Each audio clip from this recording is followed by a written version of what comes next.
disheartening loss to Cleveland on Sunday. The perfect season talk is very much over in Green Bay, and Matt LaFleur did not like it to begin with. The goal, and I've said it a million times to you guys, I don't think I've obviously said it enough to our team. The goal is to go 1-0 every week. And it pisses me off when we start talking about things outside of the next game. Things that are way down the road. Like, focus on, keep the focus on the present, on the now, and worry about getting better each and every day. I'm so glad he said that. We reacted to Micah Parsons yesterday. It had come out of their locker room earlier in the week.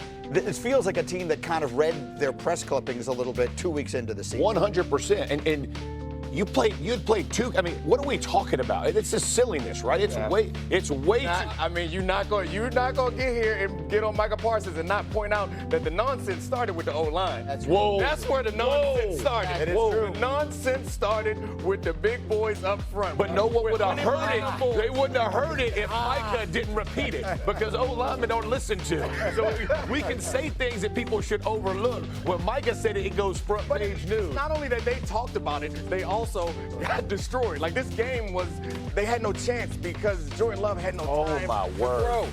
If he was not throwing a screen pass, he was getting hit in the face by Myles Garrett or Graham. It was an ugly game up front. It was brutal. When you're playing, less is more when you're being interviewed.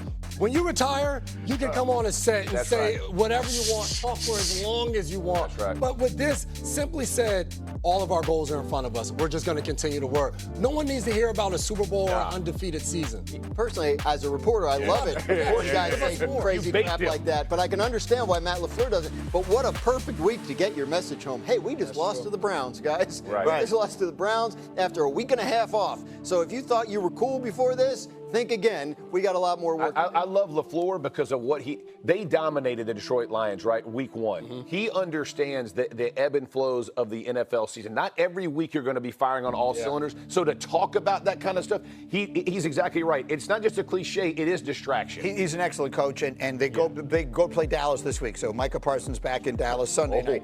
Fascinating game. The bigger question, our Packers unfocused, I mean, there's a terrible loss. But the bigger question there, or the bigger point to make, Jeff, is he can't throw that interception, right? Jordan Love, I mean, you cannot. The only way they might lose this game. I don't care what Jeff got to say. This play is incredible. The disguise that they put up there, the cover zero with Delpit sloughed off into that. He was thinking, we got cover zero. I'm going to beat him inside. And then he falls back in his own, gets that interception. You want to talk about run the ball? Better get out of here with You know what this is? You know what this is? Look at that. Look at it. As exciting as it is, this ain't no tush push. It is not a tush push.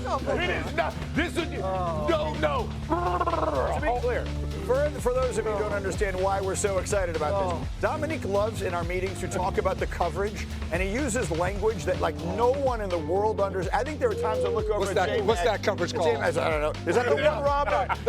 Finally the one robber? It was a little bit of one hole, one robber accident. It looked like zero. The point is, if Jordan Love you don't want to know about. Jordan Love just takes a knee, they're going to win this game, right? I mean, the only way they lose this game is to give them a touchdown. This was a bait, and he fell for the bait.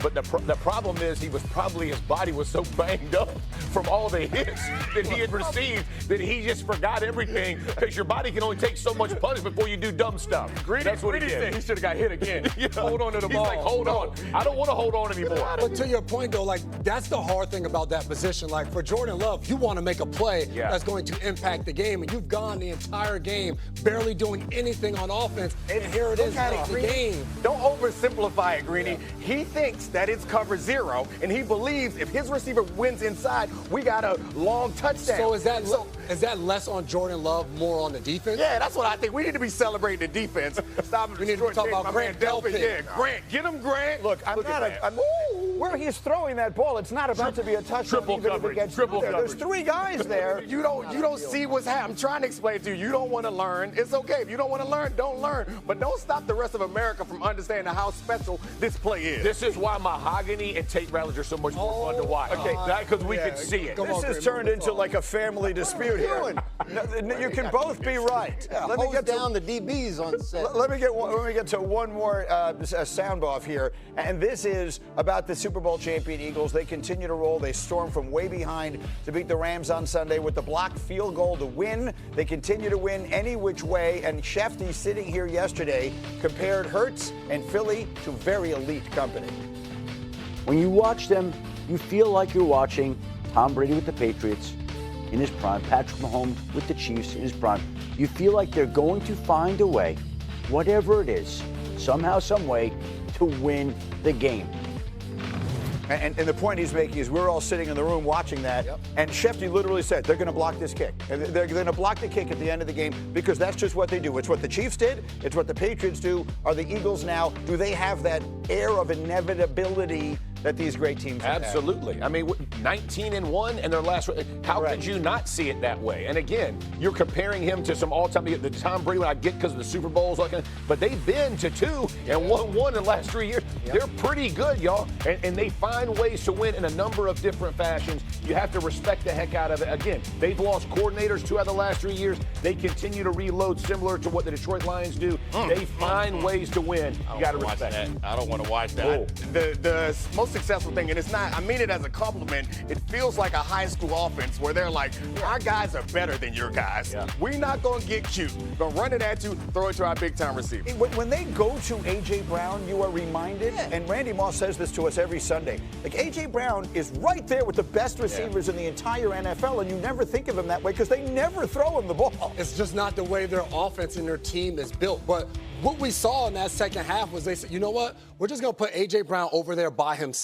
That dictates what the coverage is. And if he's one-on-one, just run a stop route. You just run 10 yards down, stop. I'm going to put the ball in your direction, push a guy, and make the catch. And he did it. It was a relief to see them put the ball in the air. We get bored, I think, when it's just run all the time. Look, no, I mean, they winning the Super Bowl really affects your confidence, I think, in a significant way. It sounds simplistic, but 2 years ago, they started out kind of like this. They had been to the Super Bowl. They started out kind of like this, winning close games, finding a way, maybe not looking great, and 10-1, and then the season fell apart. But now having won the thing, you look at it differently. Different, right? Yeah. So that changes the way you feel about yourself. So yeah, obviously I can't believe we didn't show the Jordan. A.J. Brown's great, but we got to show the big man. Let's give credit to Jalen Hurts as well. This is one of the most selfless players in the NFL. How often do people criticize him because of what he's not allowed to do or what the team doesn't want to do because there's no reason to risk it if you're winning the way they're doing. And so hats off to him, Dolphins, because when he does do it. Brady comparison. There you go. Whichever way we need to win this game,